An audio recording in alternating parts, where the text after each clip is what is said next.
안녕하세요. 당신을 건물주로 만들어줄 남자 박익현입니다.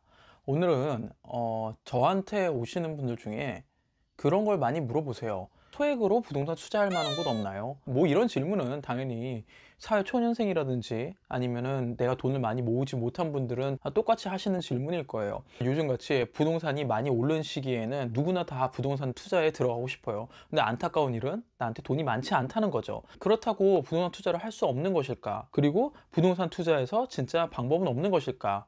대답은 절대 불가능하다는 건 아닙니다. 하지만 내가 어떤 전략도 없고 생각도 없고 방법도 모른 채 그냥 부동산 투자에 뛰어 들어가면은 실패할 확률이 굉장히 높다는 걸 제가 이야기를 해드리고 싶어요. 이거는 돈이 적고 많고의 문제는 아닙니다. 그리고 돈이 적을수록 당연히 또 리스크가 큰 부분도 있기 때문에 여러분들은 이 영상을 쭉 보시면서 소액으로 내가 투자할 수 있는 인사이트라든지 그런 전략들을 좀 알아가셨으면 좋겠어요.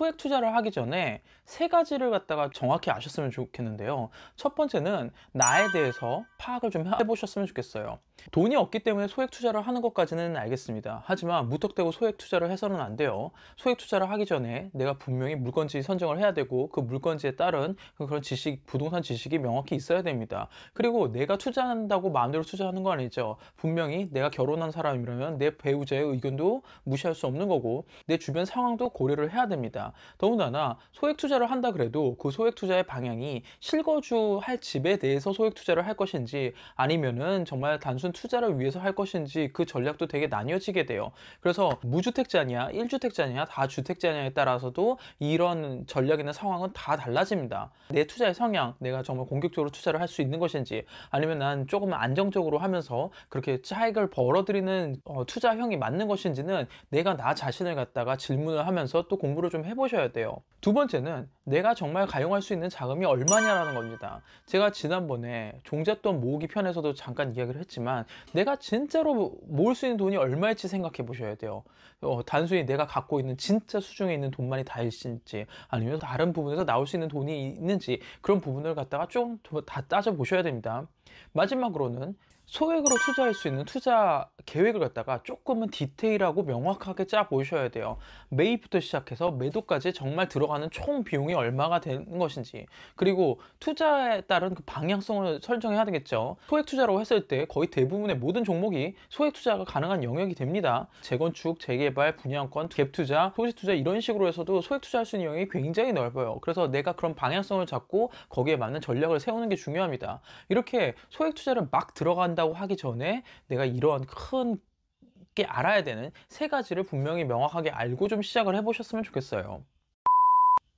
자, 이렇게까지 얘기하면 분명히 이런 의문이 드실 거예요. 아, 그래요. 다 알겠어요. 그냥 내가 좀 구체적으로 어떤 거에 해야 되는지 좀 알려주세요. 이런 분들이 계실 텐데, 그럼 제가 조금 더 구체적으로 가볼게요. 딱 세 가지 부류의 부동산 항목에 대해서 제가 이야기를 해보려고 합니다. 첫 번째로 소액 투자할 수 있는 건 여러분들이 금방 다 누구나 생각할 수 있는 오피스텔입니다. 오피스텔 같은 경우는 투자하기에 쉽게 접근할 수 있어요. 근데 중요한 거는 투자를 해서 수익을 내는데 쉬운 영역이 아닙니다. 쉽게 들어가기 때문에 다들 쉽게 보는데요. 문제는 적은 돈이 들어갈수록요 리스크는 굉장히 큽니다. 그리고 아파트에 비해서 되게 부족한 부분이 많이 있어요. 근데 요즘 여러분들이 그런 기사 많이 보셨을 거예요. 수익형 부동산이 뜬다, 오피스텔이 매물이 사라지고 있다 이런 기사를 보신 적이 있을 텐데 그 이유는 딱 하나예요. 아파트의 장점이었던 부분들이 규제로 인해서 아파트가 묶이니까 오피스텔이 상대적으로 그 인기가 되게 많아 보이는 거예요. 21년 지금 기준으로 했을 때 오피스텔이 아파트에 비해서 더 인기가 있는 이유는 청약을 할 때 오피스텔을 보유하고 있다고 하더라도 그 무주택 기간이 인정이 됩니다. 그리고 대출의 측면에 있어서도 아파트보다 지금 조금 더 나오기 때문에 실제로 오피스텔 투자가 좀 더 유연하게 흘러갈 수 있는 방향이 있죠.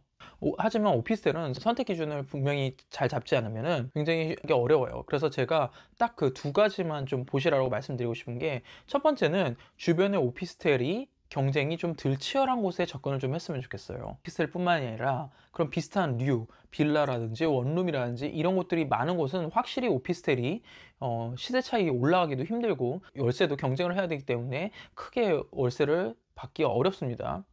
더군다나 오피스텔에 사는 대상은 누군가요? 신혼부부나 직장인들이 주로 될 거예요. 그러면 이분들 같은 경우에는 교통이 굉장히 중요해요. 그렇기 때문에 무조건 직주 근접이 가능한 역세권에 있는 오피스텔이 오를 확률이 굉장히 높습니다. 그 외에도 오피스텔에 대해서 할 수 있는 이야기는 굉장히 많은데, 여러분들이 만약에 원하신다면 다른 영상에서 오피스텔에 대해서 더 다르게 좀 얘기를 해보겠습니다. 오피스텔을 선택하실 때는 이 두 가지에 대해서 생각하시면서 접근하셨으면 좋겠어요. 두 번째 상품은 공시지가 1억 이하의 아파트입니다. 공시지가 1억 이하 아파트가 매물이 사라진다 이런 기사도 얼마 전에 많이 나왔었죠. 근데 그 이유가 있어요. 일단은 저렴한 금액으로 갭 투자가 가능합니다. 그리고 다주택자의 경우 취득세가 중과 배제돼요. 그래서 기본세율 1.1%만 내면 됩니다. 더군다나 지방 소도시에 있고 공시지가 3억 이하의 물건 같은 경우는 주택수에서 배제되기 때문에 양도세도 중과 배제돼요. 이러한 혜택 때문에 공시지가 1억 이하의 아파트 유행하는데, 다만 여러분들 한 가지 정확히 아시는 건, 지금같이 아파트가 많이 올라가는 시기에 왜 아직도 1억 이하일까요? 분명히 그렇게 좋은 물건은 아닐 겁니다. 그렇기 때문에 공시지가 1억 이하라고 해서 무조건 사시는 게 아니라 여러분들이 꼭 생각하셔야 되는 기준이 있어요. 첫 번째는 그 1억 이하 아파트가 있는 그 주변, 아니면 그 전체 지역이 좀 전체적으로 계속 상승하고 있는 지역인지를 좀 따져 보셨으면 좋겠어요. 더군다나 아파트는 층마다 공시지가가 다릅니다. 그냥 딱 매물만 보고 저거는 사면 되겠다라고 생각해서 들어가셨다가 다른 층을 샀는데 공시지가 1억이 넘어가는 경우가 있어요. 그러면은 우리가 생각했던 공시지가 1억 이하의 전략을 세울 수가 없겠죠. 그러니까 이런 걸 고려하시고서는 공시지가 1억 아파트를 선택하셨으면 좋겠어요. 마지막으로 여러분한테 이야기해드리고 싶은 소액의 투자 상품은 바로 지식산업센터입니다. 지식산업센터는 아파트가 갖고 있는 장점들, 황금성이 좋고 시세 차익을 노릴 수 있고 양도세만 주의하면 다른 건 고민할 필요가 없다, 이런 부분을 다 갖고 있어요. 그러면서 또 아파트처럼 규제가 안 돼 있죠. 그렇기 때문에 지식산업센터 투자를 잘 하게 되면 유리한 부분이 굉장히 많이 있습니다. 하지만 중요한 거는 지식산업센터가 또 무조건 다 잘 되는 건 아니에요. 지식산업센터도 선택해야 되는 기준이 분명히 있습니다. 지식산업센터는 회사기 때문에 이 출퇴근이 용이한 장소에 있는 지식산업센터가 뜰 수밖에 없어요. 그래서 지하철역에 내려서도 가까이 있는 곳일수록 당연히 더 뜨고요. 다소 걷더라도 버스까지 타고 가지 않을 정도의 거리에 있는 지식산업센터는 굉장히 유리한 점이 많이 있어요. 더군다나 지식산업센터도 공급률에 따른 주변 수요를 따져야 되겠죠. 주변에 공급이 너무 많이 들어가는 지역은 그 순간 당연히 공실 리스크가 올 수밖에 없어요. 더구나 지식산업센터는 회사기 때문에 주차장이 잘 확보된 곳일수록 그 가치가 더 높습니다. 지식산업센터는 투자자보다 실거주 하시는 분들에게는 세금 혜택이 굉장히 많이 있어요.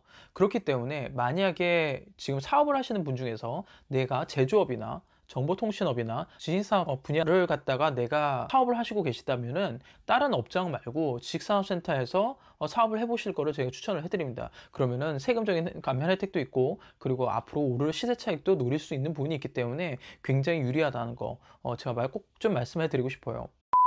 소액 투자를 하기 전에 생각해야 되는 부분들, 그리고 지금 21년 현재 어떤 소액 투자를 하면 유리할지에 대해서도 제가 조금 이야기를 해드렸어요. 물론 소액 투자는 이거 외에도 빌라 연립 같은 것도 있을 수 있고, 그리고 또 경매 방식을 이용하면 더 저렴하게 할 수도 있어요. 근데 제가 투자 대비 리스크가 가장 적은 영역에 대해서만 먼저 이야기를 해드렸어요. 여러분들이 여기서 아이디어나 인사이트를 얻으셨다면은 내가 관심 있는 분야를 갖다가 깊이 있게 공부를 하시고 그 다음에 투자를 할지 말지 이 결정을 좀 해보셨으면 좋겠습니다. 종잣돈이 작으면 작을수록요, 분명히 리스크는 큰 게 사실이고요. 부동산에서 적은 종잣돈을 가지고 로또를 바라는 심정으로 접근하지 않으셨으면 좋겠어요. 아파트가 1, 2억 올라가는 게 대단해 보일지 모르지만 그 아파트의 가액은 얼마인가요? 보통 10억 이렇게 되는 경우가 많습니다. 소액의 수익형 같은 경우는 내가 소액이라 그러면 당연히 1억도 들어가지 않았잖아요. 근데 1억짜리가 1억이 오른다는 거는 솔직히 그 가능성적인 측면에서 아파트가 10억짜리가 10억 올라가는 거랑 똑같은 케이스입니다.